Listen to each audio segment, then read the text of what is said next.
और हमारा विशेष कार्यक्रम लगातार जारी है, लेकिन इस बीच रुक करेंगे चुनाव आयोग की प्रेस कॉन्फ्रेंस का। Constituencies will go poll this time. These includes 40 assembly constituencies in Goa, 60 assembly constituencies in Manipur, 117 ACs in Punjab, 17 ACs in Uttarakhand, and 403 ACs in Uttar Pradesh. The Constitution of India places upon ECI the solemn responsibility to conduct timely elections. It is the right of citizens to exercise their sovereign will and elect their representatives. For the past 2 years, the impact of COVID-19 has made conduct of elections extremely challenging. All those present here today and those listening to us have been part of this journey, full of trials and tribulations. It is our duty to see how to conduct elections in a manner that protects both the voters and the vote. As the country faces a surge of COVID cases and emergence of a new variant, Commission would like to explain in some detail the new protocols that have been put in place for conducting forthcoming elections in a free, fair, participative, accessible, and safe manner. But before that, we would like to tell you something about the various preparations which we have done. We work with three broad objectives this time, and foremost is the COVID safe election. Second is hassle-free, comfortable voting experience to the voters. And third, the maximum voter participation. Friends, for last 6 months, the entire election machinery was gearing up for these elections. Periodic reviews were done, and senior officers of ECI held detailed meetings to review all aspects of poll preparations. A lot of advanced planning and meticulous preparation has been done.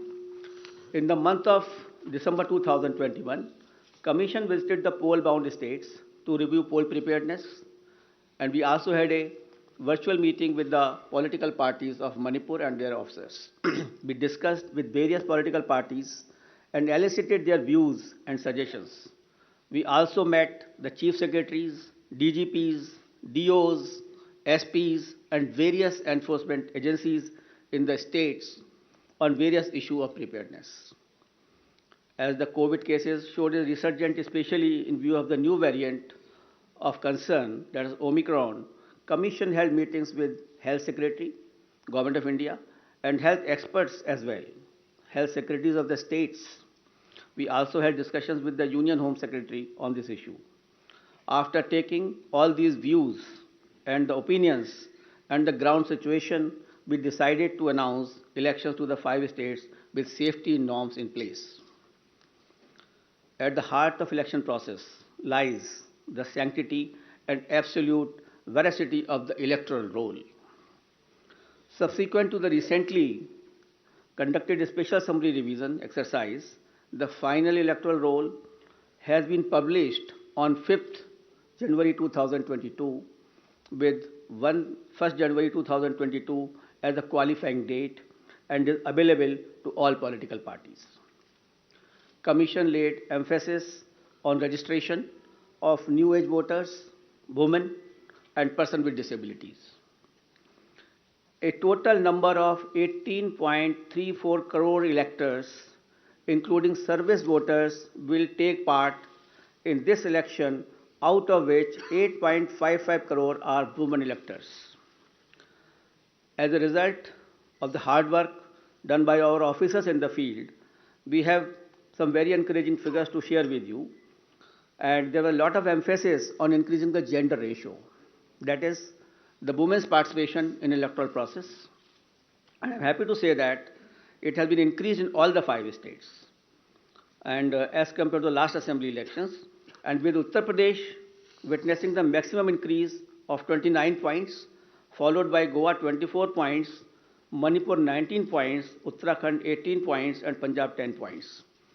With this result, the gender ratio of various states is as under: Goa 1056, Manipur 1065, Punjab 902, Uttarakhand 928, and UP is 868.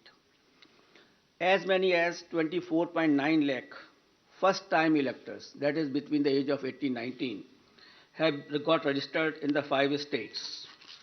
And out of these, first-time women electors are 11.4 lakhs. In the 5 foregoing states, a total of 13.01 lakh PWD voters and 31.47 lakh senior citizens 80 plus age have been mapped. Their participation has been increasing and their presence at the polling stations serves to inspire the younger generation. Service electors, the personnel and security forces deployed in India's far-flung borders, and mission staff, 5.29 lakh service voters will vote in coming elections. After the electors, I would like to tell you about the polling stations. Another area of focus for the Commission has been the facilities available at the polling stations. We had instructed all COs and all DOs to visit all major polling stations to see and to ensure that all assured minimum facilities are available on all the polling stations. And like AMF, like drinking water, waiting area, electricity, ramps, toilets has been made available at all polling stations. All polling stations shall be necessarily located at ground floor for the accessibility point of view. They will be equipped with all COVID mitigation facilities like sanitizers, thermal scanners, masks, gloves, so that they are absolutely safe to our voters. And in view of the pandemic situation, the maximum number of electors at a polling station has been reduced from 1,500 to 1,250. With this particular reduction in the number of voters at a station, we have to increase our polling stations to 30,330 more. And now the total number of polling stations is 2,15,368. So the number of polling stations have been increased by 16% than the earlier assembly elections of 2017. Another significant indicator of the pressure on polling booths is the average number of voters per polling booth. By reduction of these numbers, our numbers of range from 672 in Goa, 688 in Manipur, 699 in Uttarakhand, 862 in Punjab, and 862 in UP. So these are comparable to the best in the world. On an average, these are the numbers for per person for per polling stations. So all stations are less than 1,000, and you see 688, 699, which is very comfortable, and we can give a very good polling stations experience to the voters. As a part of our firm commitment towards greater constructive participation of women in the electoral process, Commission has mandated that at least one polling station managed exclusively by women shall be set up in every assembly constituency.